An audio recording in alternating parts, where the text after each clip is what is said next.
Hey friends, it's Simon Hurley and welcome. I'm so excited to be teaching my class tonight and I see so many friends in the chat. I see Scrapbook.com, Laura, Kathy Zilski, Gina K. Thank you all for being here. It's always fun to have friends in the chat. I get a little nervous right when I push that button. I was fine up until I pressed it. Now I'm like getting a little nervous here, but it is going to be a really fun class. We are creating with inks and pastes, and we're going to show you just a ton of different ways to use the Simon Hurley product line and a bunch of different techniques to apply them. I always say it's kind of like mixed media, but for beginners, because I'm not too great at mixed media either, but I bring a pretty simple approach to it so that it's easy for anyone to be able to accomplish. So I hope you walk away from tonight's class kind of learning how to craft with these supplies and also do a bunch of different techniques with them. Now I'm seeing that, is my voice a little too low? Should I turn it down? Okay, let me try. Let me try turning it up. Let's do this. Is that better for you guys? Can you hear me a little bit better? Let me know. Okay, let me do even more. There we go. I bought new equipment today because my mic stopped working the other day and I wanted it to be perfect tonight. So I hope it's a little bit better. If you need me to turn it up even more, I just don't want it to crack. So let me know if it sounds a little bit better now. Okay, let's see. Hopefully. Now I'm getting red, guys. It's like I should have had this done, but I did try to upgrade the sound today so that it's better. Okay. Lots of you guys are saying it's louder. Let's turn it up even more. That should be hopefully better for you. All right, can you hear me better now? Let's do it. All right, let me turn down to my work surface. Let's jump into what is in the kit and what you should have had done for homework, and then let's get right into crafting together. Okay, so this is the kit that you should have received. So it has this really fun crocodile stamp set as well as die set that we'll be crafting with. Then we have this stencil, which is these layered gifts, which is amazing. You get one of the small blending brushes inside of this set, which is really awesome as well. I love this blending brush, and I'm going to show you a ton of different ways and really how it works today, so you guys can really experience these firsthand. Then we have a brand new Stellar Ink color. This hasn't launched yet, so you guys are getting the first look at this color. It's called Siren Song. It's absolutely gorgeous. And also, this Astro Paste hasn't launched yet either. This is called High Tide, and it's absolutely beautiful. Check out that amazing sparkle and that really great pool colored glitter. I am absolutely obsessed with it. So, here are the cards. This one is this really great rainbow birthday card with this cute little alligator on it. Then we have the second card, which is just this adorable gifts in the background as well, and he's eating his cake.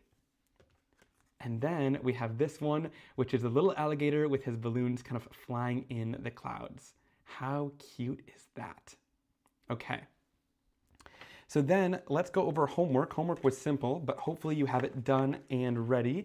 If you don't, literally the only homework was to stamp these onto your watercolor cardstock, onto the smooth side of the watercolor cardstock, and die cut them out.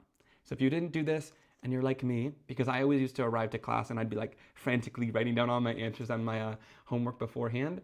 So if you didn't do the homework, all you gotta do is stamp these two guys on the watercolor cardstock and you should be ready to go. Okay, so nice and simple for that homework. All right, now let's jump in and get right into it. Okay. All right, so for the first card, I'm gonna go in with a piece of my regular white cardstock that you should have in your kit. This is a panel that I've cut down to A2 size, and then I'm gonna go in and cut this down, okay? Now you could do your blending first and cut this down after if you wanna make sure that it's completely centered, but with the cutting that I'm gonna do right here and how we're gonna line it up, it's gonna be centered no matter what, but if you wanna do this cutting down afterwards, you totally can, okay? So let's go in, we're just going to trim this right down to 3 1/4 inches. And then it should be 5.5 inches. So 3 1/4 by 5.5, okay? Nice and simple. I know, the best homework, right? Because it's nice and simple, right? Okay, then to do my blending and to make it easier, I'm just gonna go in with an Altenew sticky mat. This is their 9 by 12 sticky mat. I really love it, but if you have any sort of sticky mat, it might make your stenciling a little bit easier. It's not a necessary thing. You could also take a little bit of mint tape and help to tack it down as well. Anything to kind of hold your cardstock in place while we're doing our stenciling here. All right, then let's go in with our stencil set. So we're going to pull out this stencil. Someone said 100 or 80 pound cardstock. I believe this would probably be the 80 pound cardstock, but check your instructions here. I don't know if I specifically specified, but 80 pound will work because we're layering it on top of the card base, okay? So then let's go in with our first stencil. So there's 2 stencils inside of this set. Each one of the stencils should have some etching on it. I don't know, it's hard to capture on camera. That one says gifts 2. This says gifts 1 in this corner. And then in between each 1, 2, there's also an etched line that separates the designs. If you want to go in and you want to take your scissors and cut along that etched line and split each stencil into 2, you totally can do that as well. But I'm going to keep my stencil just as one stencil like this, okay? But that line is going to separate out what you're blending from the top and the bottom section, okay? So I'm going to go in with the gifts 1 stencil. It is this nice and big gift stencil here. And I'm going to place this almost in the center, but not quite. I'm going to go a little bit lower than centered. Just like this. Okay, so it should be a little bit more than a ½ inch up on your card like this. Okay, and it should have a little bit more room on the top than it does on the bottom here. That's why I said if you want to cut afterwards, you totally can. But again, a little bit more than a ½ inch and a little bit less than 3/4 inch. I did measure beforehand because I knew someone was going to ask and I didn't want to give you the wrong measurements or say that I didn't quite know. So it's a little bit less than 3/4 and a little bit more than a ½ inch down here. Okay. And you want to be able to read that. So you want to be able to read gifts number 1. If you have it flipped and you're not able to read that, flip it over so you can read gifts 1 up in that corner. Okay, that's important because you want each one of these to align, and so you need to be able to read the etching, the labels. Okay? So I'm going to tape down that top surface to mask it off with my mint tape, and then we'll go in and do our blending. Okay? For our blending, we're going to keep this nice and simple. We're going to do a really great rainbow blend using our small ink blending brush. Okay, I love this little ink blending brush because the flat bristles on it make for really smooth blending, but also it's similar to our medium ink blending brush in that the handle is really great and ergonomic. We actually didn't shrink down the handle at all. So if you love our medium brushes and how comfortable they are, it's the same handle here. That way, if you have problems grabbing onto things, we didn't want to shrink the whole thing. We kept the handle the same and just made the brush end a lot smaller. And I find that having the handle at the top gives you a lot of control as you're going in and blending. So I'm going to warn you that we're going to do most blending with blues today. So if you want to save your brush for blues, you can do that. But I'm going to show you how to go in and use this brush for a bunch of different colors. It will stain though. So if you want to keep this brush clean and pristine, you could stick to just using it for the blues and use other brushes that are maybe in your collection for other colors. But I'm going to use this one brush for all the colors we're doing today, okay? So starting off with a little bit of Stupid Cupid ink or a light pink color if you're using another brand of ink, and just go in and blend this down onto the surface. And we're going pretty light-handed here. So keep your pressure very nice and light on the surface. You don't want to go too heavy-handed for this first layer because for the second layer, we're going back in with the exact same color. So keep it light and go in and blend on the surface. And that handle being at the top allows you to go super, super light with it and not have you run into any issues with blending. So you're able to control how much pressure you really apply with the brush. Yeah, I see a lot of you guys are saying you use the brush or you're using it right now and you are absolutely loving it. How is the sound going now, guys? Can you hear me a little bit better now? I just want to make sure that we're not going through the whole class with not good sound.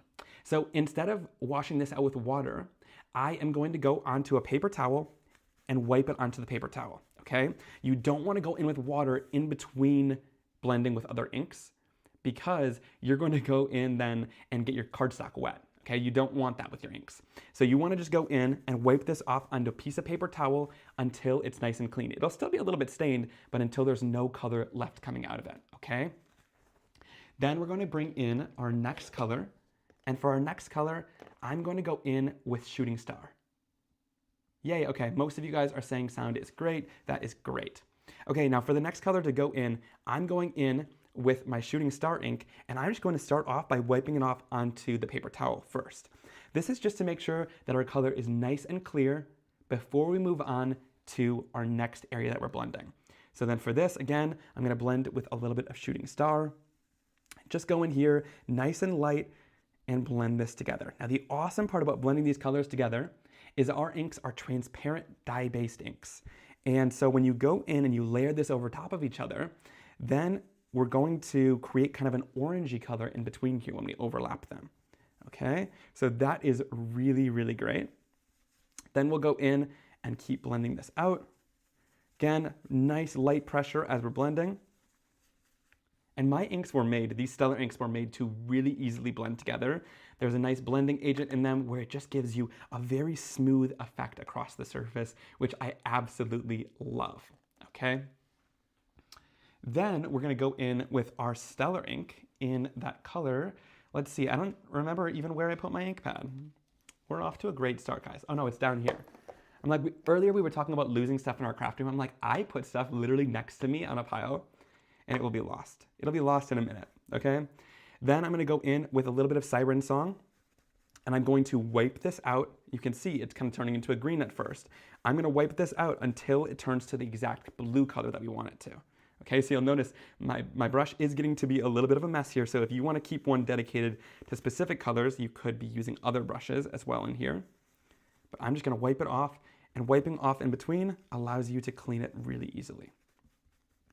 I do want to say in my own crafting collection, I have one for each sort of color family. So like one for all the reds, one for pinks, blues, purples, and stuff like that. That way you're only having to wipe off and change between like a darker or a lighter shade, but here we're using it for all the colors. And I'll just go in and again, nice and light on this side, go in and blend this down. And then it's going to create a nice green color in between. So do you see that? When we layer this blue up with that yellow, it now creates a really great green. I'm obsessed with that. Okay, and then I'll go in and keep blending that out over top of that yellow. Look at that. So this is one of my favorite color blends. Let's go in and show you those colors again that we're using. It's Stupid Cupid, Shooting Star, and our new Siren Song color, because this creates orange in between and this creates a nice green. So you're only using 3 colors for this blend, but you get a beautiful rainbow effect. I'm obsessed with it, right? Isn't that awesome? Okay. Then I'll go in and wipe it off with a cloth. I just like to do this so that I don't get fingerprints everywhere when I'm lifting up my stencil, but this is a dry cloth. I'm not adding any water to this. And then I'll lift it up. And there we have our first beautiful soft layer of color. And you can see like these inks are usually way darker than these actual colors, especially like here, but we're doing it soft for this first layer because I'm going to show you a fun layering technique using just the exact same colors of ink over top. So now again, make sure that you can read the etching. So here down below it says gifts to. We're staying on this so that you're not flipping it around. You want to be able to read that etching. And then take the stencil and line it up so that, do you see how these lids need to line up right with that line of the top of the gift. And then all of the detail in the gifts should stay inside of those gift areas. So just like that, align it with that top area of the gifts. And then you should have things lined up. So again, this top area that's blended underneath should line up with the bottom of each one of those lids so that they're right on top of the gift. Hey Jennifer, awesome to see you here. I hope you're feeling a little bit better. Okay, then I'm gonna go in with a little bit of the mint tape and I'm gonna go in and mask off that bottom section so we don't get ink on the card where we don't want it, okay? Then we'll go in with that same color again and I'm going to bring in Siren Song starting off with, go a little bit heavier handed now, okay? So we're going heavier handed with this color layer, going right in, and again, tap into your Stellar ink, and then we'll go right onto the surface, and look, you can see how that color, that exact same color that we really blended light, can now be so dark with this blending brush, because you're able to go in and apply so much pressure onto that handle. Because you're actually, when you're pressing, it's actually going onto that surface and getting way darker. So that's why I love having that handle at the top. It's nice and comfortable, and you can really press down hard to get lots of ink down onto that surface and into that stencil. Okay, then we're gonna go in, and again, we'll start wiping off in between. So now this has that really dark blue on it. We're gonna switch to the shooting star color, and watch. It's kind of magical, okay? Because we're gonna kind of wipe off some of that blue ink first. Make sure that a lot of that blue ink is already out of your brush. And then we'll go in here, grab a little bit of that yellow, and as you grab more and more of the yellow, that color should start kind of fading out of that blending brush. I'm getting my ink pad a little bit dirty, but you could always go in with a paper towel and wipe that off too, if you feel like you're getting your ink pad dirty, but try to wipe off as much color as you can before you go into your ink pad. Okay, that should be pretty good. Then we'll go in and do our blending. So you can see that yellow is a lot cleaner now, and we'll go in and blend that color out. And now, of course, if you do have one brush for each color, you will get a cleaner color. But we're working with what we have in the kit today, and I want to make sure you guys can create these cards no matter what. But again, if you have brushes already dedicated to certain colors, pull those in here too. Okay, then we'll bring in Stupid Cupid, and again, wipe, wipe, wipe. Yeah, I see a lot of you guys are ordering some of these small blending brushes so that you have one for each color. That is awesome too. And that yellow transitioning into this pink should be easier to do because they're more similar colors. And you can see that Stupid Cupid is gorgeous. I love that color so much. And we can go way darker on this side to blend into that yellow.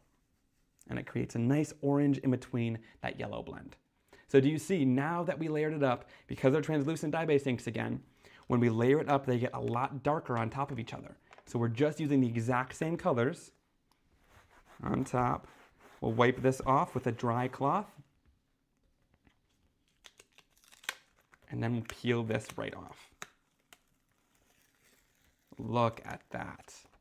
Amazing. So again, those were the exact same colors, just using that brush and a heavier hand with more ink to really layer it up and get a much darker effect. I'm glad you guys love the names of these brushes. It is fun to come up with those. Okay, then let's go in and we are going to bring in our second stencil that's inside of the set. So this is that second gift stencil. And we're gonna go in here and line up. We're starting off with this layer here at the bottom, okay? This bottom layer right here. And we are going to line that up on top of the gifts. Like this area of these bows should line up right in that bottom area of the gifts where there's those little indents out of it, okay? So just take those. All of them should line up right onto that gift box lid, right up against that inked edge. Then you're going to place it down. Again, make sure you can read that etching in the corner so that you know that it's the right way if you're having trouble laying it up. And then we'll grab a little bit more mint tape and lay it right down onto your background to mask off that extra area down there. Okay, then I'm gonna go in. We're doing it one more time, clean off your brush. And this time we're going in with a different color. We're gonna introduce a little bit of High Tide ink. So this High Tide ink coordinates nicely with that High Tide Astro paste. And we're going to wipe off our brush. Yay, I'm so glad. Lots of you guys are saying you love the brush. Lots of you guys are saying that you love the stencil and this really great rainbow effect with just those three colors. I think it is so fun. And then we'll go in, we'll bring High Tide in. And again, wipe, wipe, wipe with that dry brush until you're starting to see that natural color. Mindy says, building a room just for my brushes. I like that. I like the thought of that. Some people have like wine cellars in their house. I want a brush cellar and I just want ink blending brushes all over the wall. That's my dream. All right, so then we'll go in with a little bit more of that high tide ink. And you can see that the brushes clean nicely when when you wipe them off like that dry. You don't need a bunch of water and a bunch of soap to clean them off. And then we'll go in and just lightly blend a little bit of high tide through the stenciling. And again, there's that medium-sized blending brush too. So if you want to do larger backgrounds, the medium brush is great, but the small one just released, I think, last week, and it has been game-changing to just get into these small little areas on your designs and get into all the little details and be able to add more colors throughout your background too. All right.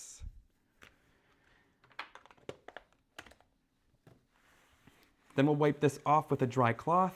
Again, I just do that just for funsies. I do it because I don't want to get ink on my fingers and then get ink everywhere. So that is my little trick. Just wiping it off with a dry cloth in between. So now we have that layer. This doesn't look like a lot yet, but we're going to take this top layer that's up here. Again, make sure that you can read that etching in the corner that says gifts number 3. And then I'm going to line this up with that last layer of the bows. And this should line up where like these areas go right in between the last area. And you should be able to see pretty easily how it lines up. It's kind of just right in between the last bow layer. Okay. And then what we're going to do is grab a palette knife and bring in our high tide Astro paste. So this is the palette knife from our paste tool set. It comes with a scraper too to help like smooth things down. But today we're really just going in with this palette knife because it's nice small areas that we can put the paste in. Oh, Jennifer, that's so sweet. Sterling and I are here and he wants to let you know that this is his favorite blending brush ever and he's 6. That is so sweet. I started when I was 12, so it means a lot to me when younger crafters are crafting with you guys. That is so fun to introduce it to the next generation. All right, and we'll go in here and just take a little bit of that paste on our palette knife and go right through the stencil. And look at that glitter. It is amazing. And if you think that this looks great right now, just wait until this paste dries. The Astro pastes are naturally a little bit creamier before they dry, and then they will dry completely clear and you'll be able to see the glitter a lot more once it's completely dry. So that is awesome. And I know there's going to be some questions about how long the Astro paste takes to dry. I will say it just really depends on your climate. Like if you're in Arizona, like scrapwood.com, it's going to dry really quick. Whenever I am there, the pastes in the studio dry almost immediately. Whereas here in Wisconsin, it takes a little bit longer. I would say like 30 minutes for a layer like this. If you apply them thinner, like you'll see me do later in class, it takes a little bit less time. So it just depends on how thick you apply it and what your climate really is. I will also say that these pastes can be heat set. So if you want to speed up the drying process, you can always heat set them with your heat tool. Just make sure to keep the heat tool moving across the surface so that they won't bubble up. All right, and look at how amazing that is. This never gets old. I love these pastes so much. Oh my gosh. Amazing. I love it. And that high tide color just goes so well with that ink. And again, once that dries, it'll become even more sparkly, which I am obsessed with. Okay, so now let's go in and just clean off our stencil. You want to do this right away. So if you have like a stencil bath or something to throw these in, you can throw it in there, but we will need it later in the class. So I'm just going to take a little bit of water, spray it down onto my stencil, and just go in and wipe off the glitter.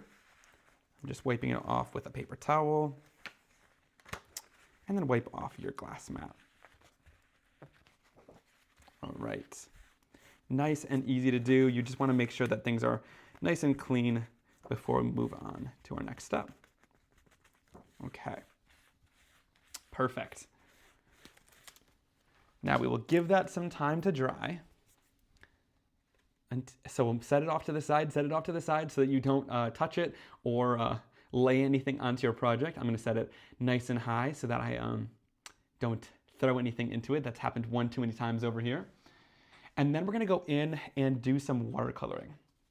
Now I figured I would watercolor both of these images at the exact same time that we did for our homework. So pull these guys out if you've already stamped them. If you haven't stamped them, stamp them in black waterproof ink onto the smooth side of your watercolor cardstock and die cut them out. And you know what? Let me go in with that sticky mat again, just because that will be helpful to hold things in place while we're watercoloring them. I love these little sticky mats for just holding our images nicely in place. All right. This storage solution for the brushes, that's a good question. This is just a lipstick holder that I got from Amazon. It works for the small ones. I do every other for the large ones, so like every other brush slot for the medium ones, but it's not my favorite for the medium, but for the small it works really well. We are hoping to have some sort of solution for that pretty soon. All right, then we're gonna go in with a little paintbrush, and I'm going to go in with some colors of ink. So you'll just take your Stellar inks, and I love these because you can just take them and press them onto the glass mat, and because of that foam ink pad surface, it makes pressing them down really easy, and you get tons of ink out.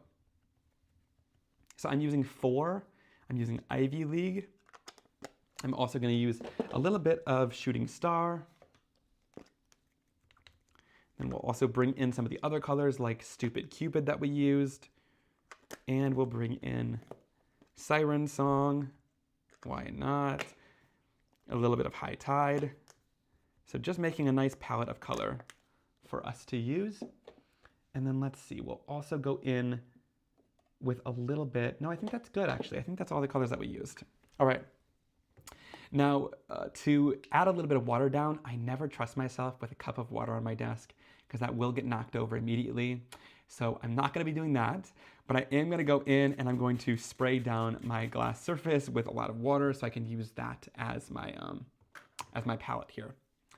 So whenever I'm watercoloring, I like to go in and just grab a little bit of water first, and I'll bring that onto the watercolor cardstock and just kind of add some water all over our image. So just plain water all over the watercolor cardstock. This is going to help the ink not sink right into the cardstock. It'll help it kind of blend and move on the cardstock a little bit. Ink reacts a little bit differently than regular watercolors in the fact that sometimes it wants to just sink right in and soak right into the cardstock. So by adding a little bit of water to the surface, it'll give it a little bit of time to move and blend. Then I'm gonna go in here with a little bit of water, and I'm going right into the color 4. And I'm going to bring that in all over this alligator and do a nice light wash of color all over the surface. So grab some water and then go in and start our coloring. Really easy to do, and you get a beautiful look from it. I love this. So a nice light wash of color all over that alligator or crocodile, whichever one it is. I don't know which one it is, but I don't think we should flood the comments with a whole debate here, but it's either an alligator or a crocodile. And we're gonna color him in with a little bit of green first. And then we'll go in after we've added that green down to the surface, and we can go in with an even darker color. So here I'm gonna go in with a little bit of Ivy League. We'll go in with a little bit less water and throw a little bit of that color down too. And whenever I go in with darker colors, I go in with a little bit less water to blend them onto the surface. So we'll just go in and add that in areas where like the body pieces meet. So where the tail meets, we'll add a little bit there. We'll add some underneath the arms for some shading. And it just adds some nice depth and dimension all over that adorable little crocodile. I love that. So just like that. Then we'll go in onto his stomach, and I'm gonna add a little bit of yellow mixed with that green. So I'm mixing a little bit of Shooting Star with 4. And then I'm going to go in on his stomach, and I'm gonna bring a little bit of that in. So it's kind of like a yellowy greenish color, which I think is fun. So just bring that right into the center there. And I'll bring a little bit onto the top of his hat too, that little star. And we'll bring some onto his scales on his back. Nice and easy. So this is kind of the relaxing part of class where you get to just have fun watercoloring with the inks. And then we'll go in and we'll color in some of the areas of the design. So I want to go in and give him a little blue hat. So we'll use a little bit of Siren Song for his hat. And then we'll add a little bit of, let's do High Tide for his bow tie.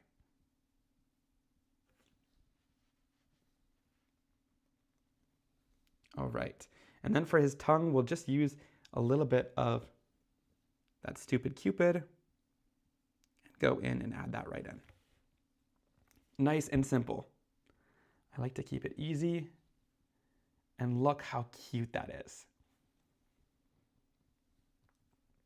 He is a jolly looking fellow. I agree. So sweet looking, right? Yay, Mindy says, order placed, now I wait. That's awesome. I love how you're thinking there, Mindy. Those colors are vibrant. Thank you, Gina. Yes, I love my inks for watercoloring. They do a really great job. They stay nice and vibrant. And the foam pads especially have really helped because they just give off so much ink on the surface here. And if you're using my old ink pads, which are the felt surface, they still will do the same thing. You just have to add maybe a little bit more ink down onto your mat, and you'll still get that same vibrant color from it. The old ink pads, let me just say, because people are saying that I'm going a little bit too fast, so let me just talk about the old Simon Hurley ink pads. They are the exact same formula as the new ink pads. They are just in a different ink pad. So this old ink pad was a felt surface, so it's a little bit more of a firm surface, whereas these new Stellar inks are a foam surface. So this just lets out a little bit more ink. You'll use lighter taps when you're stamping with it, and that way it's going to give you a lot more ink. So you just have to be more gentle-handed with it, but it's really great for like watercolor techniques like this where you want a lot of ink, or when you're stamping, it just does such a solid, great job stamping. So you wouldn't think that the same formula in two different pads makes such a difference, but this really almost upgraded the formula a ton, and we absolutely love it. Okay. So I thought I would explain that as we are waiting. Sometimes I talk a little bit too fast, so I hope I'm not rushing through this section of it. But then I'm going to go in on this little guy and add a little bit of water down all the way throughout. And of course, if the coloring is something you want to take your time at and come back to, you totally can as well. You don't need to do that part during class. You can always finish the rest of the cards with me and then come back to this after the class and work on more detail work if it's your first time coloring and you want to kind of sit down and spend a little bit more time doing it. And then you can really work on these and adhere them to the card afterwards. So that's totally an option as well for you. All right, let's go in then with a little bit more 4 and some water. So I've already added the water down here. Then I'm going to go in and add a light wash of that 4 color all the way across. Just like this. Nice and easy.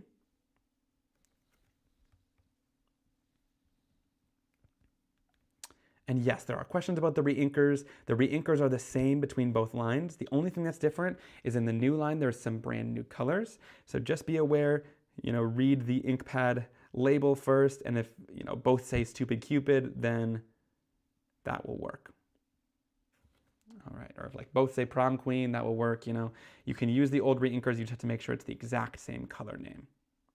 Okay, so nice and easy. We'll go in and shade this little crocodile in. And then we can take our darker color. So for the darker color, you could go in with the same color. So you could go back in with 4 and just use less water, and that will add some darkness and shading to it with less water. But if you want to really amp up that color, you could go in with a little bit of a darker ink color. So like here, we can go in with a little bit of Ivy League. I love Ivy League. That's one of my favorite names too. And we'll go in and just add some shading right down.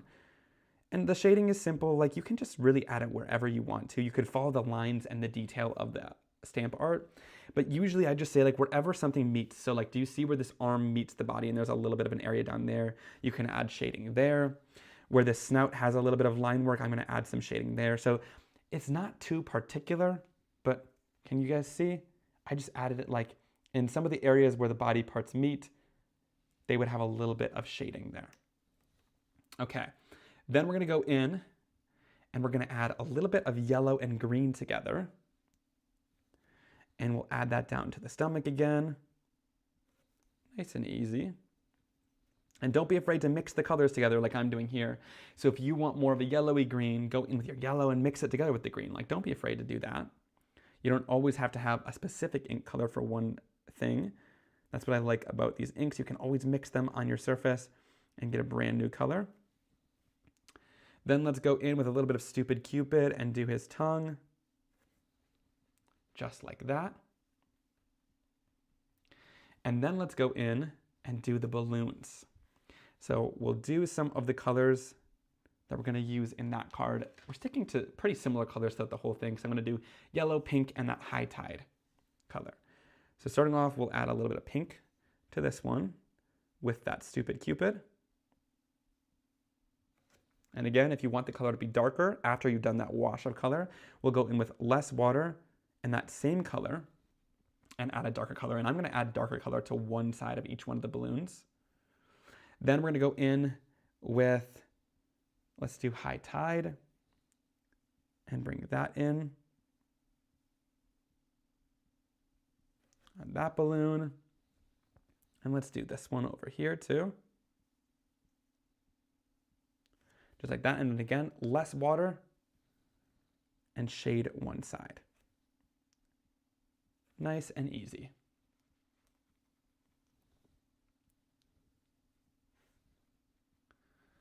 Oh, guys, you're talking about the warm Arizona weather and a blizzard. That sounds like heaven right now. It was like 32 degrees here. It's always horrible. I'm like, I need the warmth. I need to come to Arizona. All right. Then we'll go in with a little bit of shooting star on the last balloons to color those guys in. All right.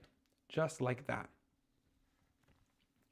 And it should look something like this. Nice and easy. Super simple to do. Look at how cute those are.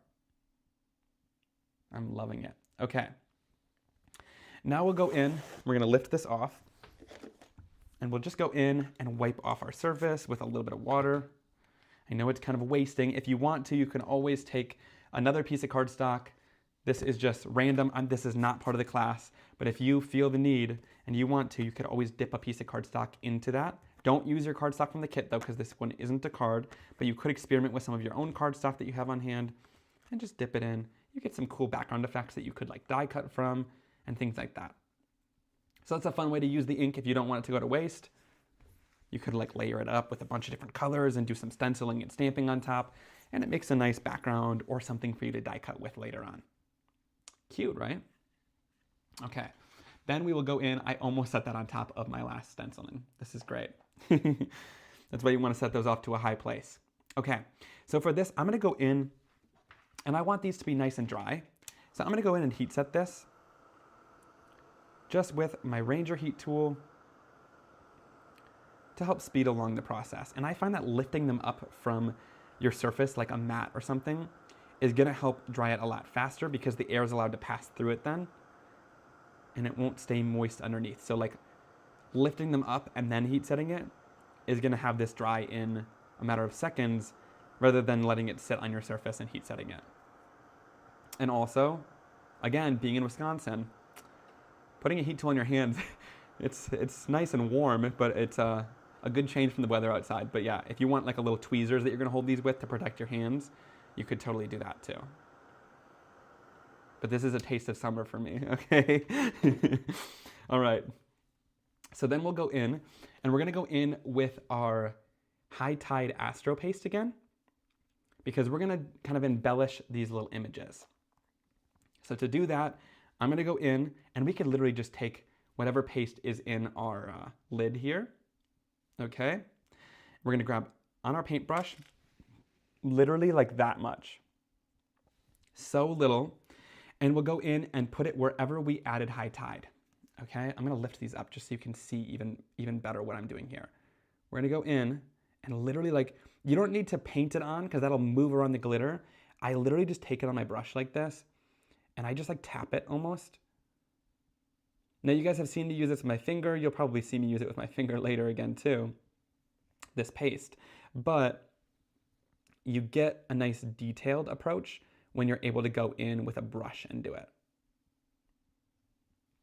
So just like that, And look, it just adds a little bit of glitter down. And I'm really just adding them to one side of this balloon. Now you don't need a ton. If you add a lot more, it's gonna be more opaque. And if you do less glitter, it's gonna stay pretty transparent, okay? So you don't need to add too much glitter to it. But this just adds a nice touch of that colored glitter all over those high tide balloons. And it could be fun too, if you want to add this high tide to an area where you did pink, that could be fun too, because you would still see the pink underneath, but then when you tilted it, you would see that astro paste, that high tide color. So it would be like a pink color underneath, and then you'd like see a little bit of teal glitter on top. Okay? Yes, Kylie says, it makes such an amazing difference using the astro paste on my die cuts. I agree, it just really brings them to life really nicely. And Carolyn says, I'm now hooked on astro paste and I want to glitter everything, right? Me too. Okay. Then I'm going to take it on my brush again and just tap it onto the hat where I had a little bit of that high tide. Just like that. And we'll add a little bit to his bow tie too. So super cute. This is adorable. And again, it just adds just that little bit of sparkle. And the fun part is that once this is all dry, it doesn't come off on your fingers. So once this astro paste is dry, the paste in it helps to kind of meld the cards or meld the glitter to your cardstock, and it's not going to come off on your recipient's fingers, which is so important to me because honestly, let me be real, glitter is kind of annoying, okay? But when it's stuck down to your card like this, it's nice because it has that shiny effect, but it's not going to come off on your hands or on your recipient's fingers. So that's one of my favorite parts about that is once it's completely dry, it's not going to come off everywhere, which is great. All right, let's go in then and clean this off. So you want to clean off your brush right away. I'm going to go in and just use a little bit of that water and like bring this in the water and really tap out that glitter to clean it off. I'll go in a second time, do it again, and really make sure that all that glitter is out of there. If you have a sink around your craft room, go to your sink and wipe all of that underneath the sink out of your brush. You don't want it to stay in your brush, otherwise your brush will kind of get hard when the paste dries and it'll ruin your brush. So don't ruin your brushes, wipe them off with water and make sure you have everything out of there, okay? Then we'll go in, wipe this up.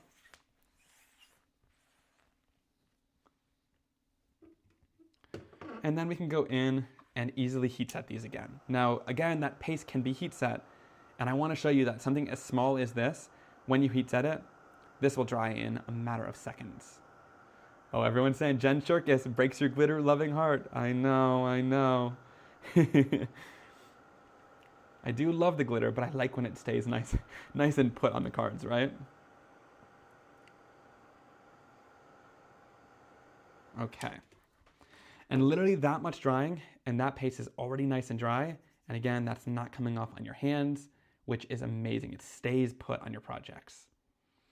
All right, let's check on our background now. How do we see if this is dry? We take our finger, we put it right in that corner there. It seems almost dry, but we'll go in with our heat tool in here too. And we're gonna go in and heat set this for a second to make sure it's nice and completely dry.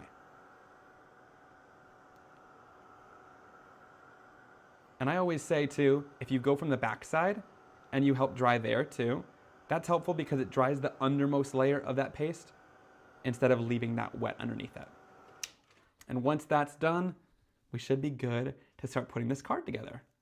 And then we'll have our first card complete. Okay, so for this first card, we're going to take one of our side folding card bases, but this is gonna end up being top folding, but we'll take the side folding here and we'll crease it down. And then we will take our bone folder and fold it down.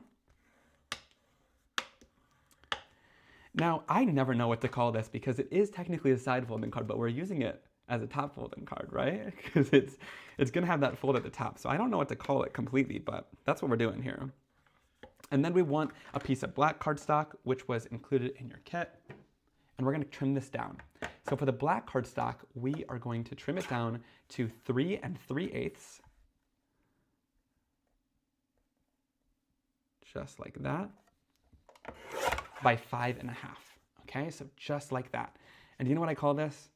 This is called the Gina K layer, okay? Because we're gonna get a nice thin black frame, and we all know Gina K loves a thin black frame. I tend to think that Gina K invented the thin black frame on a card project, if you ask me. So that's what we are doing here. We want a nice thin black matting on our card. So once it's done, it should look something like that. Do you see how nice and thin that is? That's exactly, I think that one's Gina K approved. Okay, then we need to go in and do a little bit of die cutting for our sentiment, okay? So for our sentiment, we are going in with our die set here, and we're gonna bring in Wish Big, okay? And for Wish Big, we have the inside die, the shadow die, and then we have Wish, which again has the inside die for the word and the shadow die, okay? So we're gonna do our die cutting with these words that are included in the kit.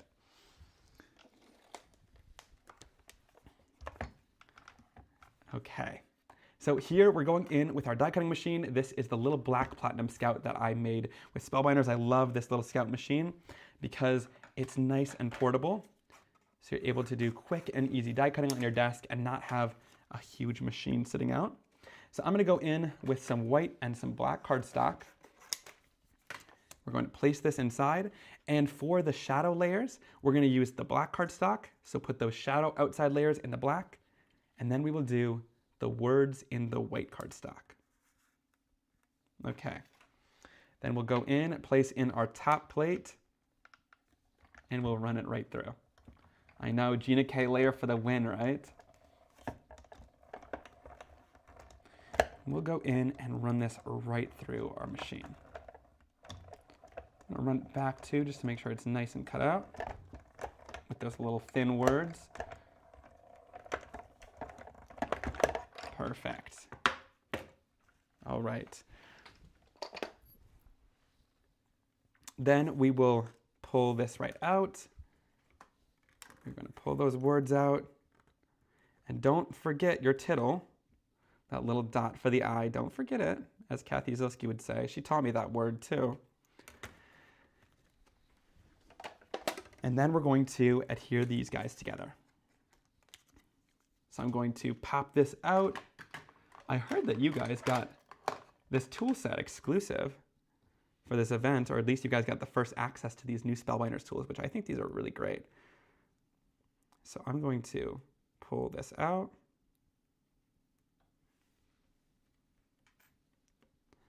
And we will glue these guys together. So I'm gonna grab a tweezers, grab a little bit of liquid adhesive, pop this guy out too. So all these little pieces will pop right out of our word die. And you know where those little pieces go, guys? Right onto the floor. That's for later when I vacuum. All right. It would be easier to just like throw them in the trash right away than vacuuming my floor every 5 minutes because I throw everything on the floor, but we will go in and glue these word dies right down. And I love that the shadow is included too, because the shadow is going to really make it stand out off your card making project. The size panel with the gifts that we blended on is 3 1/4 inches by 5.5 inches. All right, we'll go in and adhere this down. And again, all the measurements and stuff like that will be in your booklet. So if you need to refer to a measurement after the fact, all of those are right in your booklet in the steps. I know Jennifer says amen to on the floor. I agree. That's exactly where they belong, right? Just swipe them all off. It's the easiest way to do it. And then there's this little pickup tool too, included in that little Spellbinders kit, which I think is so nice to pick up those little dots and put them right on there. Carolyn says you need a Roomba. You know, those Roombas are funny because I feel like they do a worse job than the other ones, and they're always like going back and forth in the same area. Whereas I feel like pulling out a vacuum is more efficient because I can get what a Roomba does done in like 1 minute, and they'll take like 30 minutes and they'll be confused and like lost and underneath a chair. They would get lost in my craft room here. And also they would be vacuuming up little dies. I can't be having a Roomba go out there here. Okay. Because how many times have you guys had a little tiny die from a set just end up all over your floor, and you find it later when you're about to vacuum and your vacuum can't pick it up? Okay. So then let's go in and adhere our finished card together. So we're going to start off by adhering together this panel onto the black card. So I'm going to go in with a little bit of tape runner. Again, make sure your panel is completely dry before you do this. We'll tape runner that down and add it down to the black. So with this, you're going to have a border at the top and the bottom, not at the two sides here. So you'll line it up against that edge with an even border along the top and the bottom. Once it's nice and even, you can lay it down and give it some pressure. And I start at one side because there's more at this other side. It didn't line up perfectly, so we'll end up chopping that off right at the end. Okay? Then we'll go in and we're going to add some more adhesive down onto the back of this black panel. And then on this, Gina K told me the name earlier in the chat, horizontal gatefold. Is that what this is? I'm learning. And I'm gonna go in and place this again at one side. The fold is at the top here, so we'll place at one side. And it should again have an even white border at the top and the bottom. Just like this. So that looks great. And again, there's a little bit extra on that black side. So all I do then is bring in a little paper trimmer, like this little guillotine trimmer, and you just line up the edge of the card. And there we go. So then that's perfect. Kathy says, Dan was listening into class and said, that guy kind of sounds like me. I think Dan should have a class too. Dan should be teaching a card making class in the next one, right? All right, then I'm gonna take this little crocodile guy. I'm gonna place him down. And then we will put down the Wish Big. So you want enough room in here for Wish Big to be on the side like this. So just like that. So kind of, I like to lay things down on here before I adhere things down and fully commit to it. But once you've got things kind of lined up and you know that you're ready, you can then adhere stuff down. And I'm gonna use some of my new clear foam tape. This clear foam tape is awesome. We just launched it along with these little blending brushes, and if I'm not mistaken, they might have a little bit of stock left at Ranger, but this stuff is selling out fast. We're gonna get it back in within the next month, hopefully. So once it sells out, sign up for notifications so you can get it, because this stuff is amazing. The awesome part about it is it can adhere this stuff down, and then you'll still be able to see the background underneath. And instead of having like little white blobs of foam tape that you can see from underneath the card, this stuff goes pretty much invisible. I've also adhered like little acetate ephemera down with it, kind of, so it's really fun for things like that. I'm gonna cut down little pieces for my little crocodile. And as I'm adhering down the foam tape, you wanna press it down onto your surface. That'll make the backing tape easier to peel off later on. So just make sure it's nice and adhered down. Otherwise, when I'm pulling off the backer tape, I find that the foam tape sometimes wants to come with if you don't actually adhere it down fully. Okay, we'll take little pieces, and the tape cuts nicely too. That's one thing I love about it, is sometimes with foam tapes or the clear foam tapes, they like want to stretch or they don't cut really nicely. So with these non-stick shears, they cut beautifully, and you can get little tiny pieces to fill in different areas of your image. All right.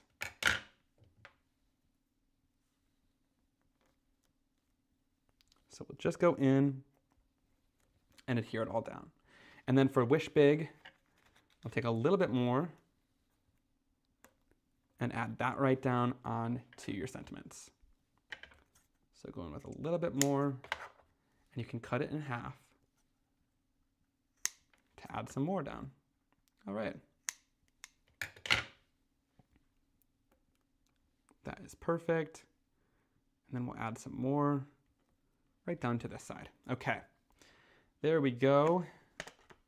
And I put this right into a little craft stacks container because the top and the bottom edges of the adhesive are a little bit sticky. So in order to protect them from dust and stuff, I just keep them in this little craft stacks. And these guys, these little bins are game changing. Okay, so now let's go in and adhere this stuff down. peel off the backing sheet. Just like that. Did I peel it off? Yeah.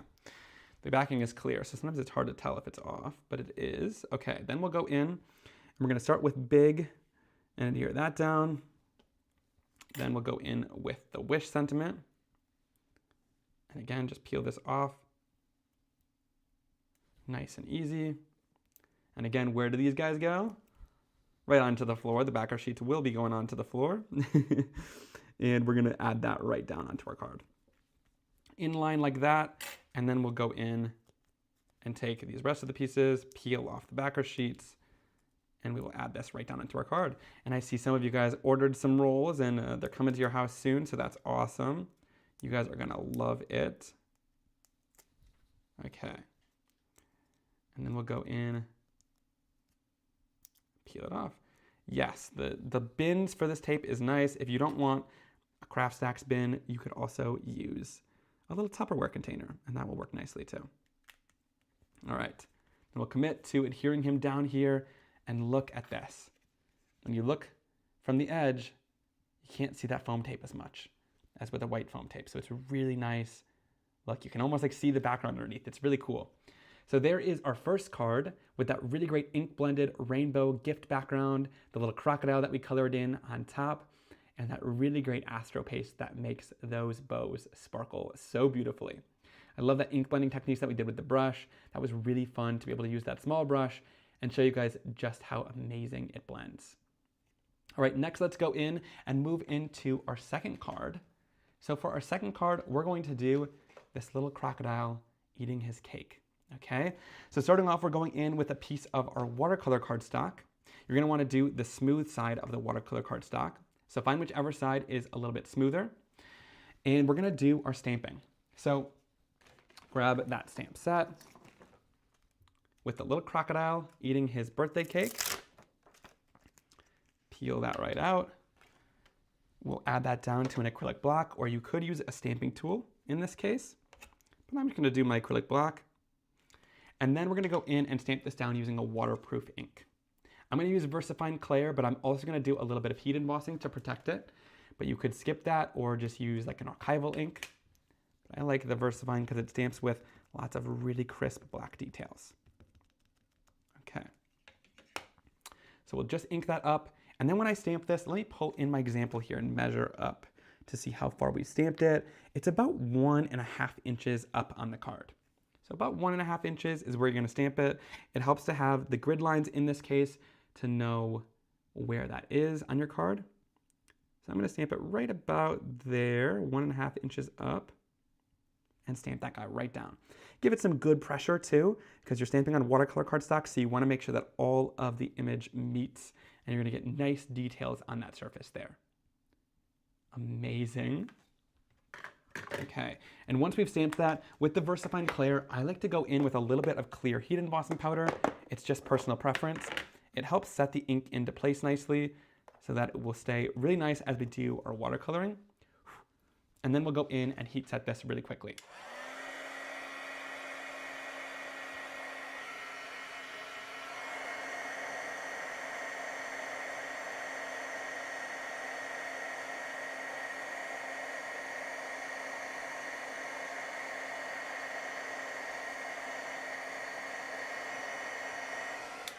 All right, and just like that, we have our image all heat set and ready to go. Okay, now next I'm gonna show you a really fun die cutting technique where we're gonna do partial die cutting to cut this guy out, but leave him attached to the base surface of the cardstock. Okay, so it's nice and simple. It's a really great technique to know in case you ever want to do something like that where you want the background to be different, but you want the bottom to be attached to your card. Okay, so we're gonna go in with this little die for the guy. And you'll notice this die is gonna cut out everything, okay? So this die is gonna cut out underneath the plate too and around the whole image so that it's separate. But we want this bottom part to be attached. So we're gonna go in here and grab our mint tape.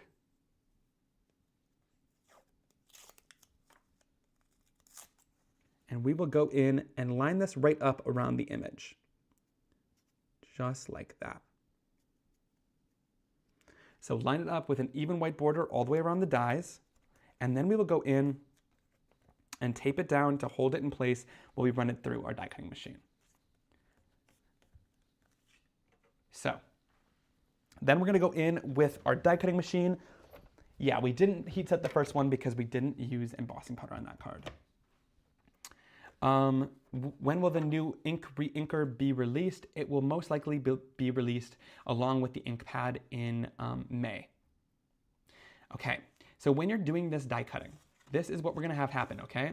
You want this image to have a plate up until this line, okay?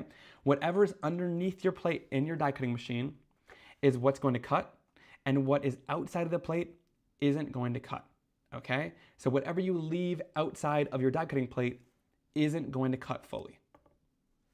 So we're going to place this plate right inside of the machine on top of your regular die cutting sandwich, and we are going to layer it right up so that it lines up with that die, but so that that line is underneath here, okay?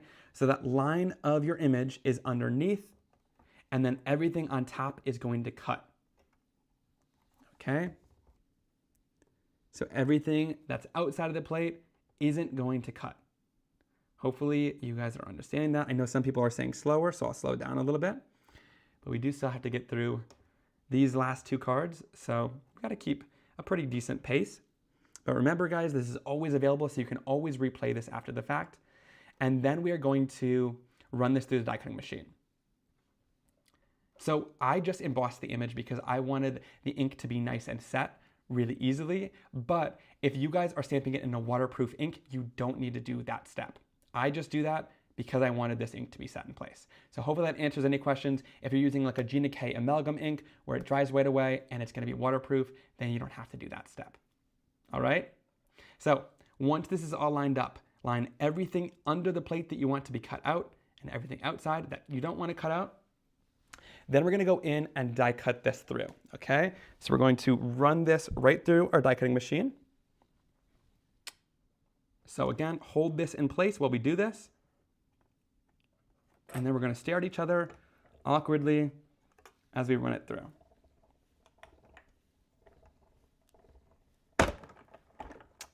Make really awkward eye contact. You guys can thank Megan for this, okay? Because last night during the ending event, I was watching and Megan was like, hopefully he has a crocodile hat on. I was like, I did not think about that. So I had never ran to Amazon faster to order my my die cutting hat for today's video because I thought it was very on theme. Very good idea, Megan. So you guys can thank her for this. This is gonna be in your nightmares probably. But let's continue. All right, so we are gonna go in and lift this off of our card. And once this is out of here, we will show you. I know, we had to let the reveal set in. I did die cutting earlier. I tricked you guys out there with not having a hat on, right? No, we had one. We had one. I texted Megan last night. I was like, you're gonna see a crocodile tomorrow. All right, we're gonna lift this off of our surface and check this out. So once we've die cut that out and you lift this off, you're gonna now see that all of this up here is die cut out up until that line where we left it out of the surface, okay? So it's die cut out up until that line. Now all you need to do is go in with your scissors, go right along that edge, and chop up until that line. Just like that.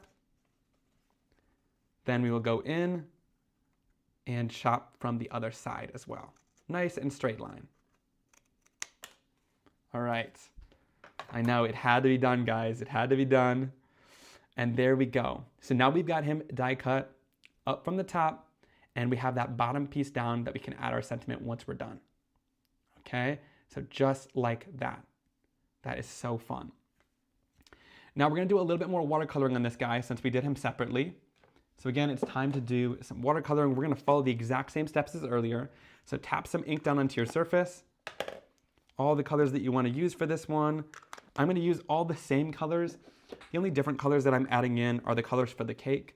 I'll add a little bit of Weeping Willow because who doesn't love a chocolate cake, right? And a little bit of cookie dough. And I'll also bring in a little bit of woof for the shading at the bottom. I'm glad you guys are liking the hat. That was a lot of fun. All right. So, but stay on topic, guys. Come on. You gotta not stay on topic, but you better not be looking up from your project here. You gotta be focused. Hopefully I didn't distract you too much.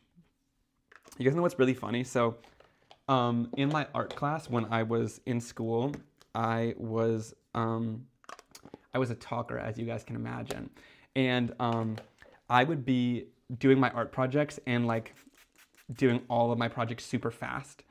So I would finish my project in probably like 3 days or less, and it was a project that was like supposed to take maybe 2 weeks. But the worst part is that as I was doing my projects, I would be talking to everyone around me, but I would be like doing my work, right? Because as you can see, we can multitask here. But everyone around me would be talking to me, but not doing their project. So I would get graded off for doing things too fast and for being a distraction because everyone around me wasn't talking and working. They were just talking. And I was like, how is that fair for me? But I wasn't ever yelled at for talking specifically. I was yelled at for going too fast and distracting everyone. Because everyone else couldn't multitask like me over here. All right, so we're gonna go in with a little bit of 4, and we're going to, again, do the full crocodile in that nice wash of green. So what I'm saying here is you guys better be multitasking here. You better be typing in that chat while you're watercoloring in the crocodile. All right, so we'll go in here and do that light wash of 4 all over. Geniuses are misunderstood. Well, thank you, Carolyn. I appreciate that you think that I'm a genius. All right. And we'll go in on this side too and do that light wash of green. Yes, Jen Shirkus got that on her report card too, distracting everyone else. It was the worst. All right. And then we'll go in and add a little bit of Ivy League all around as well.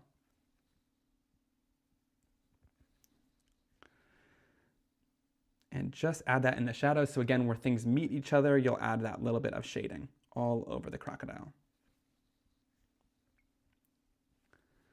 Laura talks too much too. Yeah, maybe. See, I think that if my kid talks too much on his report card, I'm going to be excited. I'm going to be like, that kid is going to grow up and be, I don't know what, but something good, right? Because I feel like everyone who talks on the report card too much, we're all here. We're all here teaching. All right, then we'll go in and we'll go in with a little bit of high tide on the bandana and blend that in. And then we'll do the hat with a little bit of high tide as well.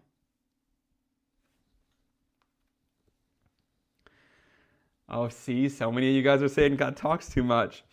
I like that. All right, then we'll go in and mix a little bit of yellow with the green and go in and do his stomach too.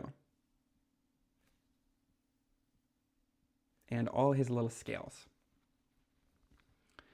Yes, now we do get paid to talk.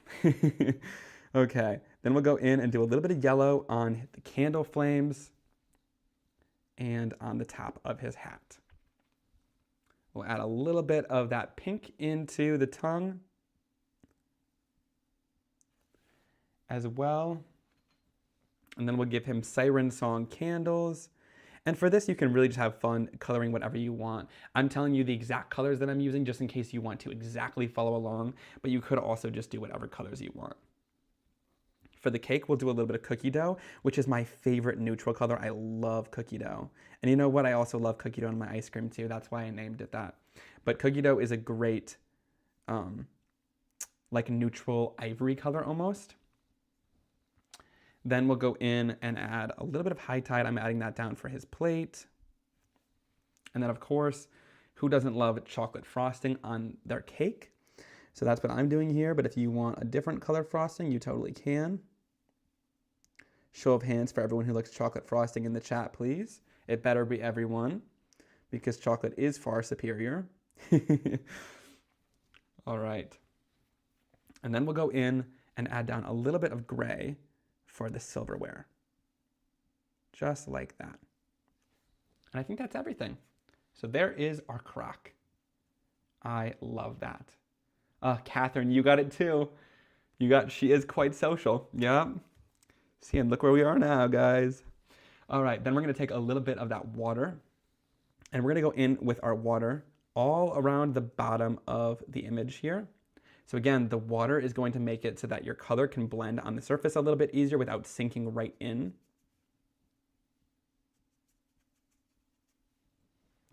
And then we'll go in with our little bit of woof, and we're just gonna bring that in right up against that image. And woof is this nice light gray color.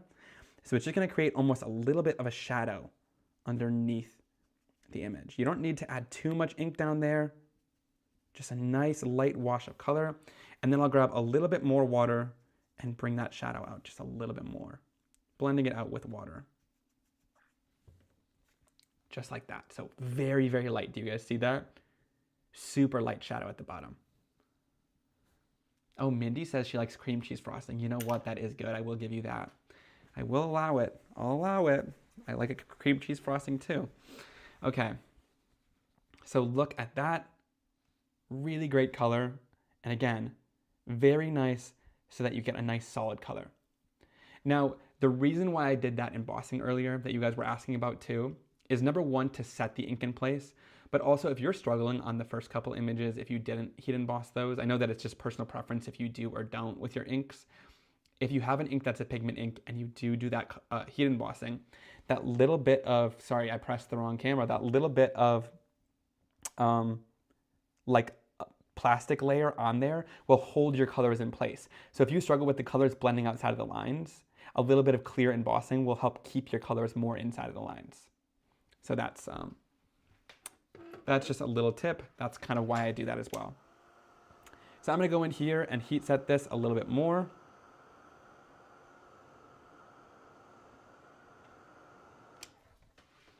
And then we will go in and do a little bit of high tide again. So I'm gonna take this high tide Astro paste on my brush, and we are just going to bring it in and tap it on that bandana.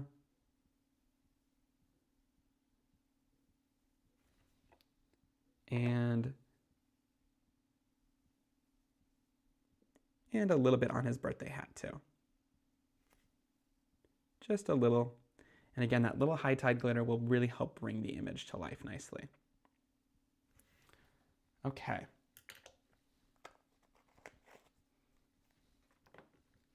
So we want to clean out our brush again. So just make sure you spray that down with water and clean out all of that glitter out of there. Really nice and easy. And then you're going to want to wipe that down. God, I'm glad you guys found the tip about the embossing helpful. Sometimes I'd just be saying a lot of words and I'm like, did that even make sense? So I hope it did. But that is very helpful. That's why I do it.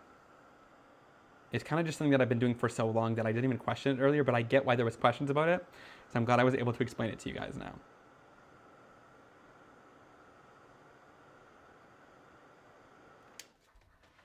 All right, so just like that. So it's got a little bit of sparkle on it too. And again, if you heat set that, it is nice and dry. Okay. So then we're gonna stamp down our sentiment onto this. And I'm gonna stamp down the sentiment that says, I'm only here for the cake. Because isn't that true? I love that sentiment. Because I mean, he's definitely only here for the cake. Let's look at his face. So I'm gonna go in with my acrylic block. Again, you could use your stamping tool if you want to make sure this is nice and straight, but I'm gonna just go right in and be bold with my acrylic block. We will line this right up on our card. And then we're gonna go in with our Stellar ink. And I'm gonna use the Black Widow color, but you could use whatever waterproof black ink you've been using. And I'm going to just do really light taps on that sentiment. With these foam pads, you want really light taps so you don't flood the sentiment with ink. But if you stick to really light taps on the sentiment, you will get a really great impression. And then you can stamp it down and give some good pressure. Lift it up and look at that. Love it. So there is our sentiment for the card. And I love the Black Widow ink from my Stellar line. It stamps beautifully and it does crisp jet black coloring. And one thing I love about it too is it dries really quickly. So It dries almost immediately. The reason why I haven't been using this for the watercoloring is because this ink, the inks that we've been using to blend and stuff, react with water. So this will bleed if you use it with water. So don't use it to stamp outlines, but you could use it to stamp anything you're not gonna use with water. And then to clean it off my stamp, I'm just gonna spray it with water. My inks react with water, so again, they will clean off and not stain if you clean it right away. They'll stain a little bit if you don't clean it right away, but if you clean it right away, they pretty much don't stain, which I find to be really nice, so your stamps stay nice and clear. All right. So now we got this section created. Now let's do the background, okay? So for the background, we are going to do a full panel of our cardstock. So this is an A2 size panel, 4 1/4 by 5.5 inches. I'm gonna go in here, and again, to do my blending, I'm gonna bring in one of my sticky mats from Altenew and place this down. Look, there's some of the backer sheets on here that I threw on the floor earlier. See, everything goes on the floor in my craft room. And we're going to place this right down onto the sticky mat to make sure it doesn't move anywhere. Then we will go in and do some blending. So we're going to bring in our stencils that we used earlier. And let me give this one a good wipe. Make sure they're nice and clean because we don't want to get any of that color that we used earlier anywhere. We're going to start off with our first stencil, which is gifts number 1 here. And we're going to place that right up at the top. So we can do like right about here on our card. Place that down.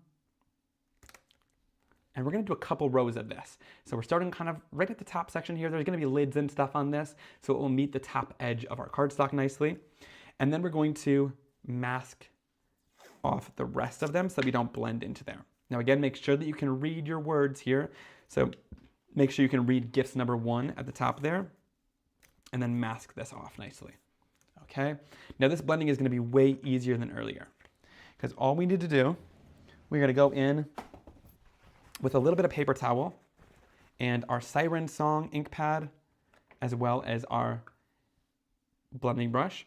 We're gonna go in with our Siren Song and make sure that we have that blue color. What is the last color? I think we used High Tide last on here. So we're just gonna make sure this is nice and clean from High Tide. And then we will go in and do some blending. Now for this first layer, again, we're going in and doing a nice light blend of color across the surface. So very light-handed with our Siren Song and blend it down. Yes, another fun background. I love ink blending our backgrounds and getting just a ton of color down on these images. Thank you. Monkey Head Bonkers. That is so sweet. You're such a great teacher, Simon. I appreciate it. All right. So we'll just go in and blend this down. It can be nice and light because again, we're going to do that same layering that we did earlier where we're using the same color, but it's going to be darker on our second layer. So again, wipe this off just to make sure we don't get fingerprints by picking up the ink with our fingers. And then we will go in, I'm going to lift this off. And then we're going to go in with our second layer, which is this area of the gifts.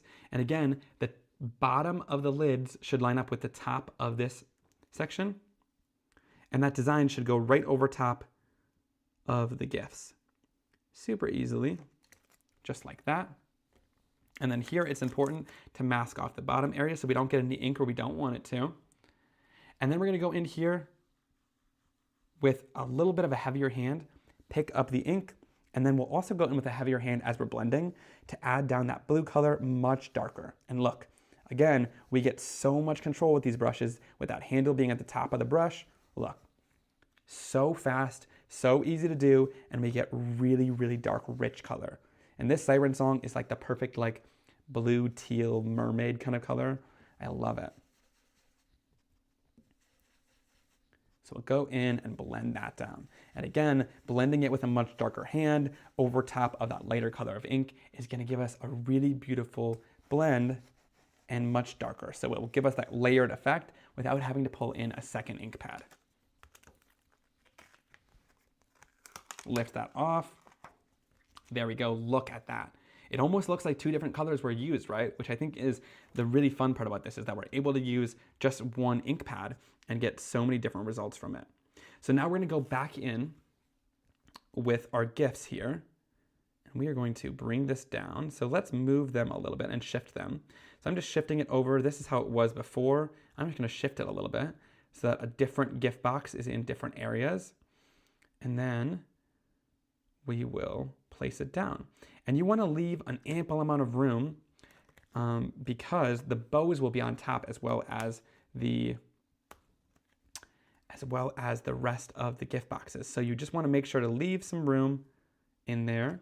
If you want to make sure that the spacing is perfect, you could also take these bows and kind of lightly place them on top and just see where it's gonna end up. Okay, we can put that a little bit higher. So right about like that. And here is the example. I'm gonna put that right there in case you need help with that spacing to see how that's gonna look, okay? Now again, we'll go in, place down our mint tape to hold it in place and mask off that top section to make sure that we don't get any ink there. And then we'll go in and again, lighter hand again. No matter how much ink we have on our brush, we're able to really control it by going in with a lighter or a heavier pressure. And that's what I love about these, is really the control is in how much ink you're applying on your tool, but also really just the amount of pressure that you're applying as you're blending with it. Joan, I noticed you do not tap off any ink before putting it on your stencil. Is it because of the type of ink you're using? Yeah, my inks are designed to blend really nicely, but it also has something to do with the brush. I don't know why. It's just because of the pressure that you're applying. Like, you really do have the most control when that handle is at the top there. But also I do have to say, like, I'm tapping a pretty light amount of ink on top of here. I'm not loading up my brush. If I was, then maybe I would have to tap off, but I find that I get a pretty smooth result no matter what with the ink and the brush together. Hopefully that made sense, but yeah, I don't tap off, but I think that for some people it's just habit, and for some people they want a lighter version, so that's why they're tapping off. But I don't necessarily tap off, and I still get a good result. If you feel like you're not getting a smooth blend, you could try tapping off your color first to see and get a lighter color. Yeah, I'm so glad you guys are saying this brush is lovely. That is so sweet. I'm glad you guys are really enjoying it. I'm so happy we could include one in your kit. And a huge shout out to the Ranger team too. They created that special packaging for it, because that's not the original packaging. This brush actually comes, let me show you. The brush comes in a pack of 2, and we gave you 1 brush. So the hard part was getting this in your kit without getting it damaged. And so again, a huge shout out, especially Kathy on the team. She worked really hard to make sure that that was going to be nice and protected inside of your package, and that you were going to receive your brush undamaged. So thank you to the Ranger team for that. All right, we'll go in, we'll tape this off. And then again for this, we'll go in with a heavier hand. So tap that brush down heavy, and then go in with a heavier hand as you're blending, and you will get much more color on that surface for the second layer.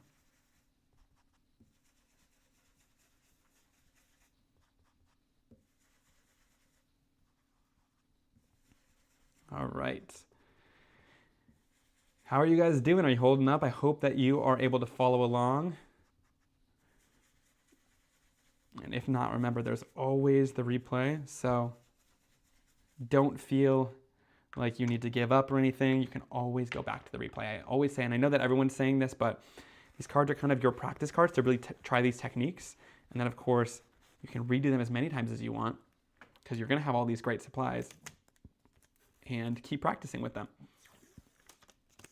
All right, then we will lift off this second layer. Love that. So great. And I didn't do the bows because I wanted to do them separately, because these bows we're going to have to clean the color off. So I just wanted to make sure that the color was going to be nice and clean, so we didn't have to do it as much. So again, line up this bottom layer on top of your GIFs. Same way that we're doing it earlier, where that bow layer is going to rest in between the area that's left on your GIFs. And then we're going to place our tape down to make sure to mask off the top and bottom areas. Oh, you guys said Gina lied. You're still getting a workout with your arms. I know there is a lot of ink blending today. It is an ink blending heavy day, but you know what? That's just making you all the stronger, right? I always say crafting is the workout, okay? My arms are getting a workout here today. Sometimes you have to shake things, so you're getting like shake weights. Here we're getting a nice like rounded motion. All right, let's go in here. Wipe off our ink blending brush in between on just a paper towel to make sure that we get back to that high tide color.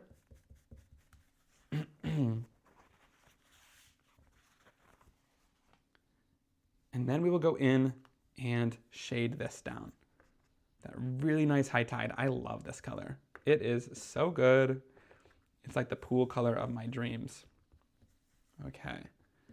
We're just going in and blending this down. Like that. Then we will lift it up. And because we're doing a whole background of these, we're going to just take that same area of the stencil and line it up on the top gifts too. So just place this down so that it lines up with the top of those gifts. Place down your mint tape that's still there and blend this out. Blend, blend, blend. All right.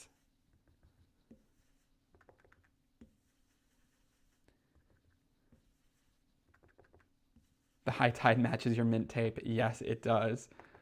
Match made in heaven with those colors, right? All right. Then we'll lift this off. I'm going to wipe it and lift it off of our project.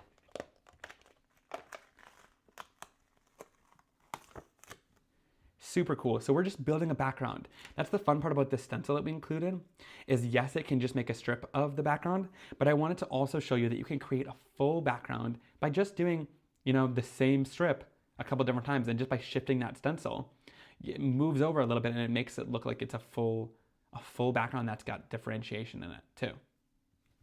Okay. If Ranger is sold out of the brushes, I think that scrapbook.com probably should still have them as well. But sometimes I will say Ranger is sold out of the machine sometimes, and all they need to do is put stock back in the machine. So I would check in the next day or so, and they might have updated that and put them back in. I'm not sure. I can't say for sure, but I know that that's what happens a lot. So they could still be in stock. They just need to add more. All right. Then we're adding this top layer down onto those bows. So again, they'll line up the same way that we were doing earlier, just right in between the other bow areas. And then we're going to go in and tape this area down so that it's masking off that area. And we'll do the same thing by going in with a little bit of actually, you know what? We're gonna do this first. In our directions, it says to do this after, but we're gonna save us some time, okay? So what we're gonna do here is, do you see how this panel is going to sit at the bottom here? I like this background as is. So if you want to stop and not do this next step with me, you could. If you love how this looks, leave it. Okay, leave it here.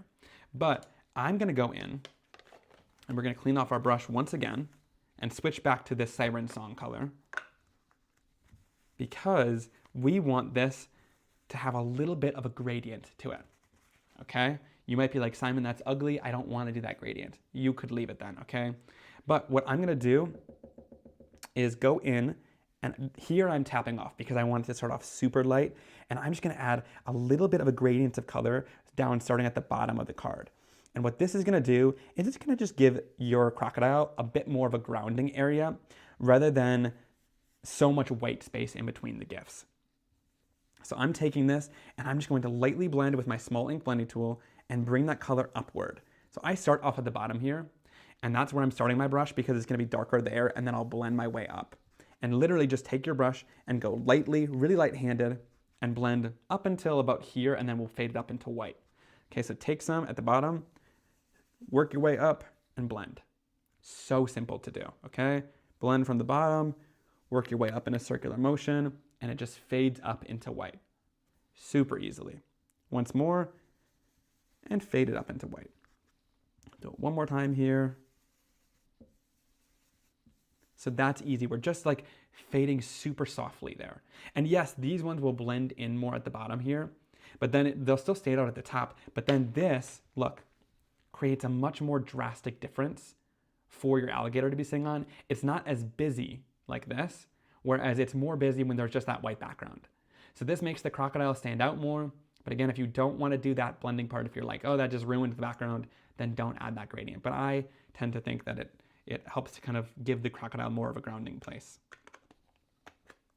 Okay, now to finish this off, because we're gonna have this dry a little bit, and I didn't want you guys brushing over top before it was dry, we're gonna take this top layer of the bows and line it up right in between those bow areas, right on top of those gifts.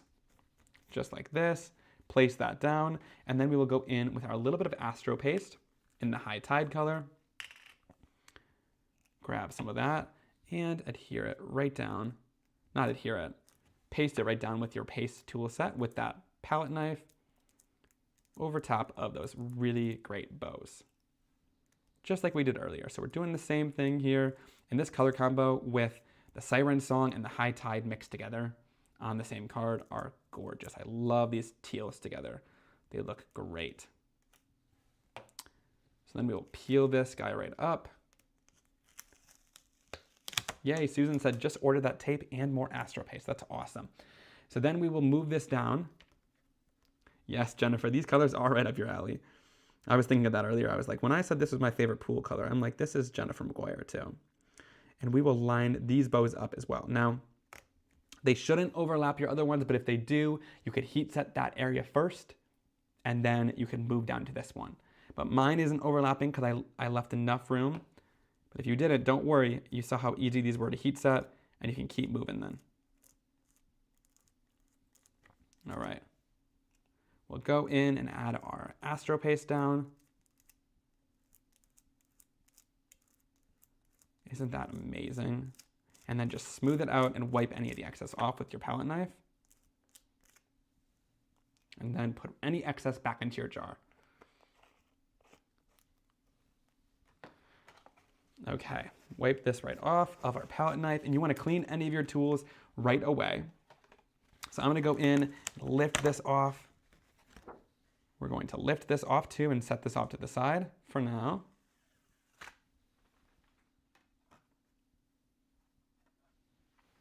And then we will clean any of this off. So I'm going to go in, spray this down, wipe it off. Wipe off any of that glitter paste from our mat. It comes off really easily with water while it's still wet.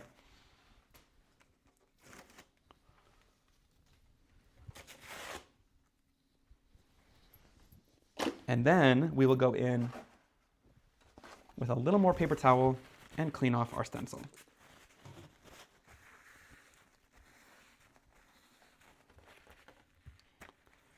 Thank you. Yeah, it is such a beautiful color of Astro paste. Again, this one hasn't launched yet.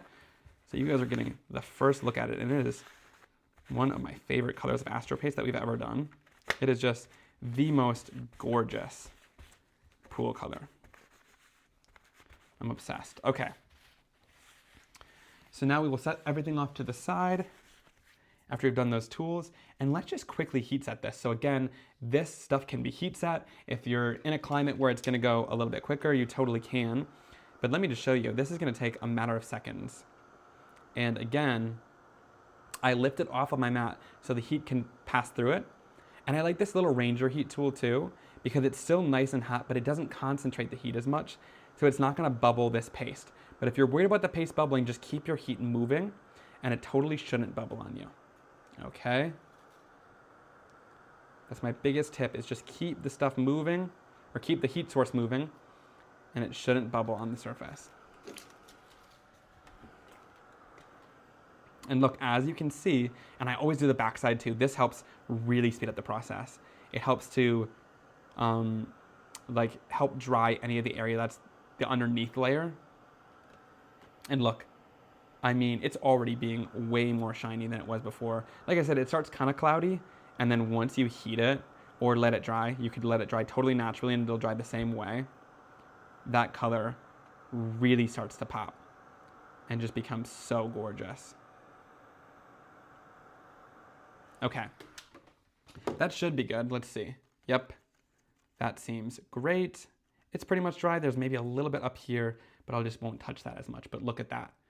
That amazing shimmery color is so beautiful, and that shine really comes to life once it's dry. And again, once it's completely dry, it's not coming off on your fingers, which I love about this. All right, to finish off this card, we're gonna grab one of the card bases. So this is a top folding card base for this one. And this one's gonna be pretty easy to adhere down. All we're gonna need to do is take a little bit of tape. I'm gonna put the tape right onto the card this time, because like I said, I don't know how fully dry that panel is and I don't wanna flip it. And then we're going to adhere this, starting at the top fold. Make sure your fold is right over here. I've adhered one too many card panels on backwards. So we will go in, adhere that down, just like this. And then we will go in with our clear foam tape again. This is gonna be nice and helpful on something like this where we don't wanna see any of that white foam tape underneath. And we are going to go in, grab a nice hefty amount of this, just like that. And we would adhere it down onto our alligator. Again, these non-stick shears are game-changing for something like this because it won't stick to it. It'll make it nice and easy. That was actually the perfect size for that. Okay, and then we'll add a little bit down to our crock. Just like this. That should be good. Then make sure it's nice and adhered down. We'll go in and peel our backings off. Oh, sweet. Thank you, Patty. Patty from Ranger says the blending brushes are back in stock. So thank you for doing that. I appreciate it. So if you wanted those, they're back at Ranger. They're also at scrapbook.com. So thanks to my partners at both of those companies. They're awesome. All right. Then we're going to go in and line it up with the bottom edge here. So start at the bottom corner, line it up, and make sure it's nice and lined up on the side. And then we'll place it down. And look at that foam tape. It's like so clear under there. You almost see some of that blue because it's showing some of that ink that's underneath it. It's really cool. Really cool how that foam tape works. I love that. So check this out. There is that finished card showing you how to use that stencil that maybe is a smaller piece of the stencil and build it up to create a whole background using the inks, using that amazing small blending brush, which is back in stock now for you guys, and then that amazing sparkle, and then showing how to do that partial die cutting. I love a partial die cutting technique, and for this image, it was just calling out it needed to be done, and it is so fun with that little sentiment at the bottom and that partial cutting there to add that sentiment and make him at a nice grounding place there. I love it. So great. Okay, yes, the shears that I was using are Spellbinder scissors. Yep. Now let's go into the third card here. For the third one, we've already done the stamping and coloring for this guy, which he is lost. Oh, he's right here. So we've already stamped and colored this guy earlier in the class. Now we just need to create the background for this. So let's get started on that background. For the background, I'm going to go in with a piece of my white cardstock. This is 4 1/4 by 5 1/2, which is how all mine started. But then I'm going to go in and cut this down. So we are going to cut the card panel down to 3 3/4 by 5 1/2 inches. So 3 3/4 by 5 1/2 inches. All right. So once that's nice and cut down, then we can create our stencil. Now, we have the gift stencil that's in the kit, but here I wanted to do clouds. So the cloud stencil, we're going to DIY and make it ourselves. And this is really easy to do. Now, if you have cloud stencils in your craft room, you could skip this step that I'm DIYing here, and you could just go in with your actual cloud stencil. But I wanted to give you guys something you could easily do with me and not have included in the kit. So if you don't have a cloud stencil at home in your collection, let's make one together.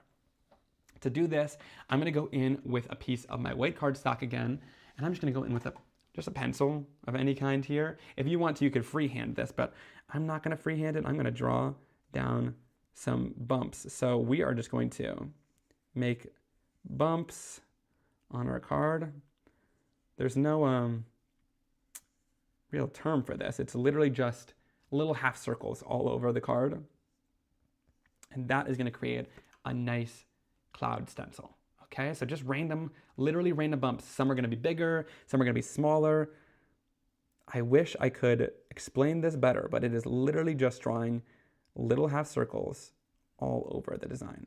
And we're going to make both sides different because we're going to use both sides and have some variation to our design. So make some of the bumps a little bit different on both sides so that you have different looking clouds. Something like that. Okay. So then we're going to go in with a nice large shears and just go in and cut this out. So go in and follow your little humps that you created and cut those out.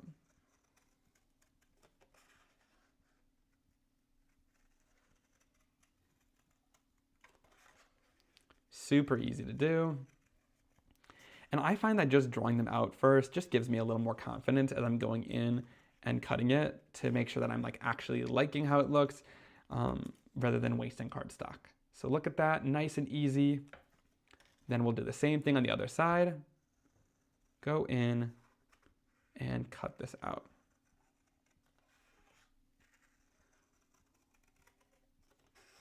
Super simple to do.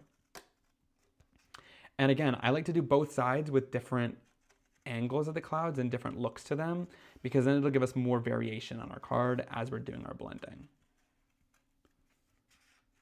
So something like this. All right, that looks great. Something like that, guys. Just little half circles and they'll go in and out. Some are bigger, some are smaller. Really nice looking. All right. Now, we're gonna go in and do some blending on this panel with this DIY stencil. So we're gonna go in, we're gonna bring in our sticky mat again, and we will put our cardstock that we're going to do the stenciling on, stick it down onto our panel here. Again, this is going to be 3 3/4 by 5.5 inches. And then for our ink choice, we're gonna go in with Siren Song. Now, if you wanna use a lighter blue for this, you totally can. I wanted to do it because I included it in the kit, but we're going for a little bit of a lighter color. So again, you're gonna play with the pressure that you're using and do just a lighter pressure than you'd think you would need. So go in and just line up our cloud stencil. And we are going to bring in our Siren Song. And let's see, what did I use last on this? Did I use Siren Song last? Yeah, cool. Okay, and we're gonna do light taps on here and we're going to start kind of on our stencil and then we will just bring this up on the edge and do some light blending. And we're gonna kind of keep our blending kind of focused on that edge area and not carry it too much away from it. So that's why these small brushes come in handy because we don't wanna go too far up. Keep our blending kind of concentrated towards the edge of the cloud. And I'm telling you, that doesn't look like much right now when it's against this really dark area. But I'm telling you, when you lift it off, that color is a lot darker than you think. Okay, so be lighter handed than you'd think you'd need because I'm telling you, against this, it looks really dark, but then you pull it away and it's like, whoa, that is really bright white against it. So then I'm going to take this, rotate it so that we have a different kind of cloud over in this area.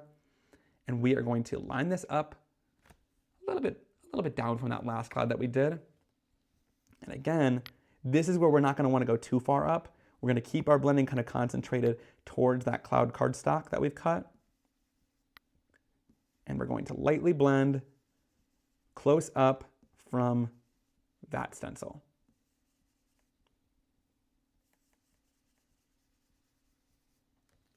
Just like that. Oh my gosh, see, it's coming to life. I love it. Now, I'm not going to flip it like this, but you could flip it if you want to too, but I'm gonna just keep it to these two sides and you can move it a little bit too. So like we used this area earlier, now I'm gonna move it so that this area is over here. And I'm gonna blend again. Nice and easy. And again, one thing I love about these blending brushes too is like sometimes when my hand gets tired, I'm holding it from up here, the thicker area of the blending brush. You could also hold it from down here. I think this is what my mom likes to do. And kind of put your finger in this groove, or you could hold it like this. So I love that there's so many different ways you could hold it that's very ergonomic. so that it's very easy to hold. Me and my brother actually designed this blending brush and the medium blending brush, so this handle is completely custom. We spent like 3 weeks going back and forth designing this brush handle, making sure and like printing a bunch of different samples, 3D printing different prototypes so that we could see which one is the best. And this one is just deluxe. It feels so nice in your hand. All right, then we'll go in and again, move it down further. Sometimes you can move it further down than you originally had it, and just blend, blend, blend. Nice and light and pretty close to that cardstock edge.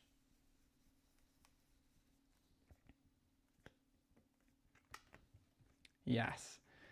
Yes, yes, yes. If it is not looking exactly how you want it, remember these are your practice cards. I like that mindset. And you could blend this, you know, a million different times. I know that first, making this background took me a couple tries. So it's like, don't be worried.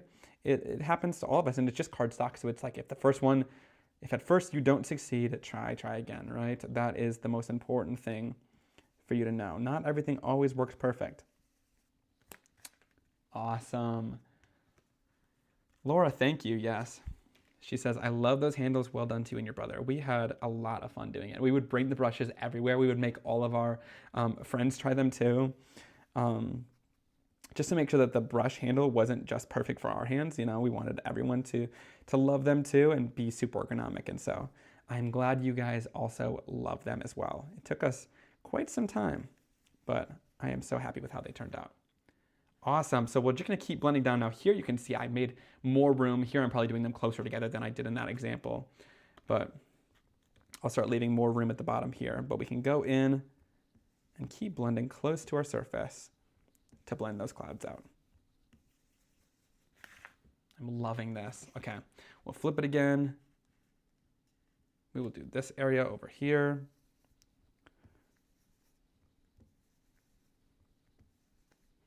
And just blend it down. Yay. Yes, so many of you guys are liking the handles. Melissa says, can you make the white handles? That is a good idea. I have thought about that before. So I think that if there's enough demand for the brush, Ranger will agree to it, hopefully. So I got to patch to them a little bit more because I know some of you guys have white craft rooms and you want them to perfectly match your craft room, which I understand. I understand the vibe to want everything to match. So we'll have to work on that. Awesome. Okay, we're going to do one more down here. Perfect. Nice and easy. And then we'll just add a little bit more blue right to this bottom edge. All right, cool. Just to kind of blend it together. All right, so once that's done, then we're going to go in with our High Tide Astro Paste. And you don't need to do this part, but I just wanted to add some sparkle. Okay, so look, there's a little bit of sparkle in those clouds, and I want to add that down.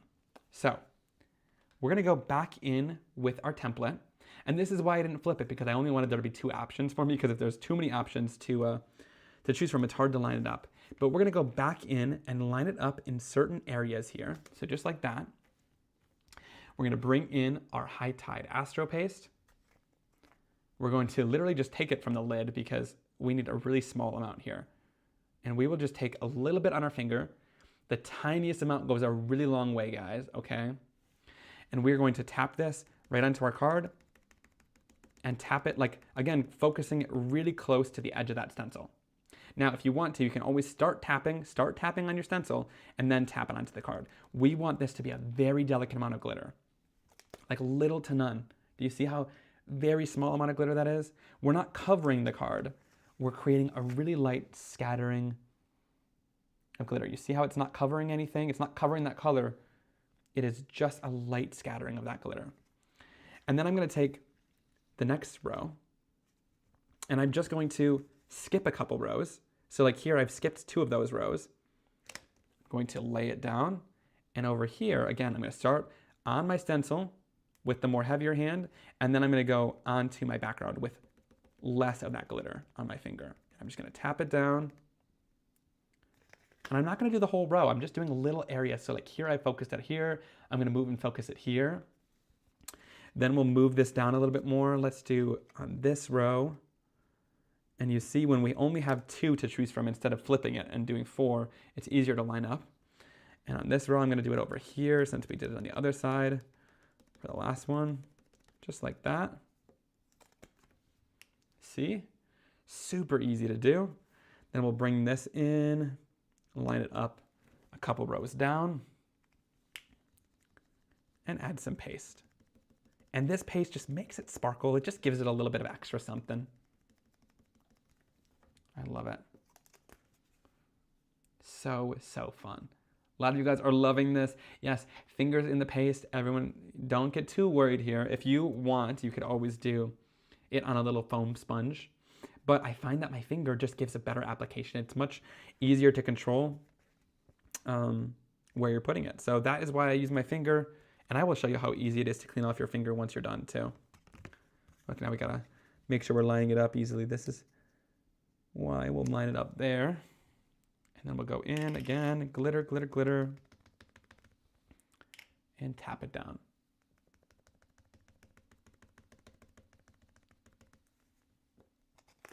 All right, then we'll bring it down one more time on the bottom here. And you guys can choose how much you want to add, how many rows you want to add with glitter. I'm not going to do too many, kind of skipping around, picking and choosing my faves to do just a little bit of glitter here and there. Yes, glitter in the clouds.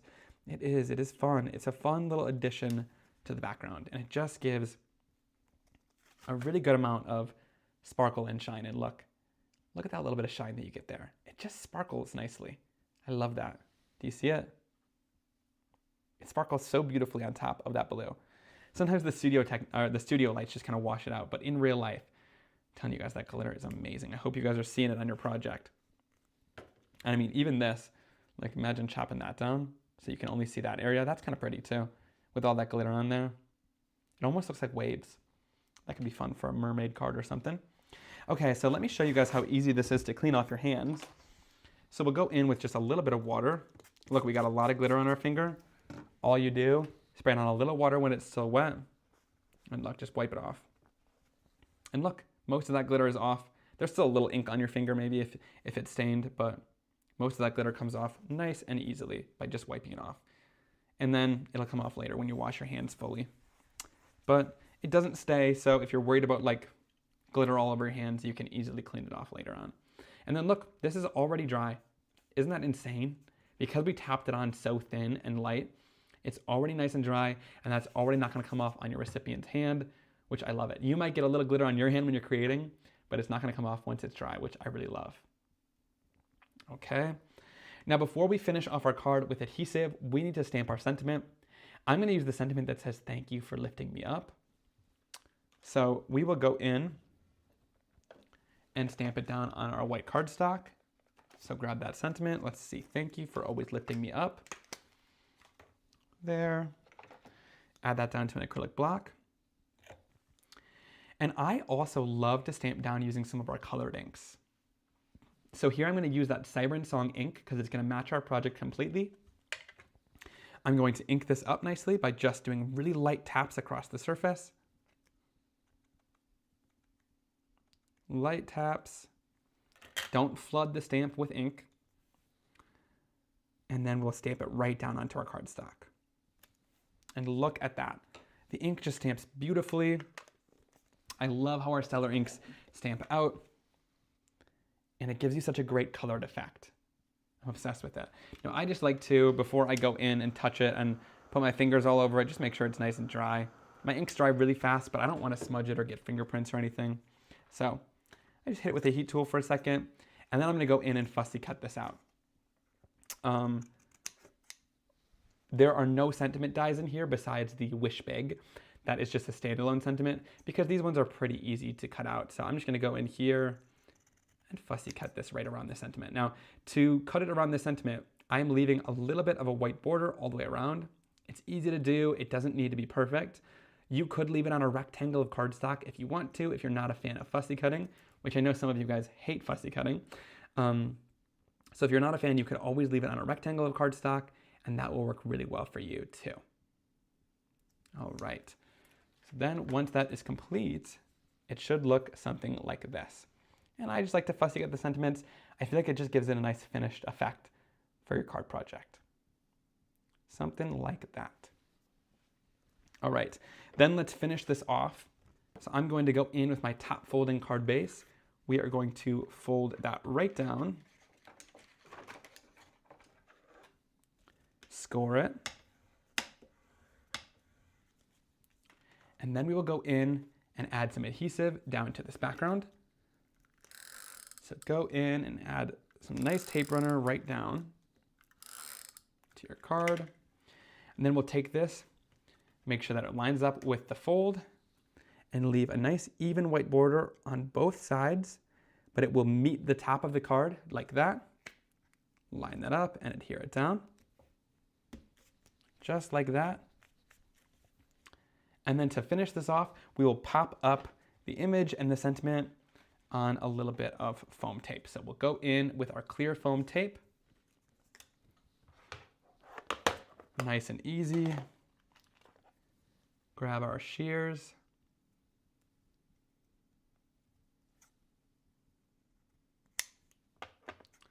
And then we can go in and cut some pieces of foam tape for the back of our images.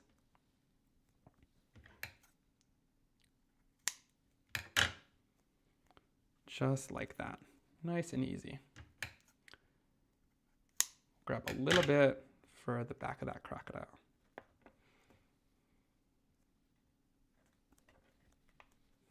All right, adhere that down nicely. That is good. We'll set that off to the side. Look, there's a little bit of my high tide glitter in there. All right, from my hands. All right, and then we'll go in and we will peel this off.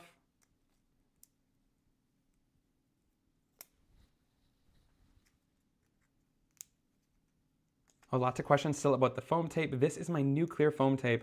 I don't know. Guys, is it sold out already? I have no idea, but it should be at Ranger maybe.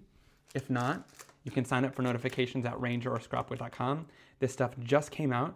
It's absolutely amazing because it's foam tape, but it's clear, so that when you stick it down on these images, you can peel it off, and it's like magic because you can still see the background from underneath. So you're not having like white blobs of foam tape underneath the images. It is amazing because look at that. You just kind of see the background. You see the colors underneath that background. You're not really distracted by a bunch of white foam tape. It blends in nicely. So that is what I love about that clear foam tape. Check it out if it's still in stock or sign up for notifications. All right. And there is our final card. I am obsessed with this. So doing our own DIY cloud stencil to create that really fun background with our ink blending and our little blending tool.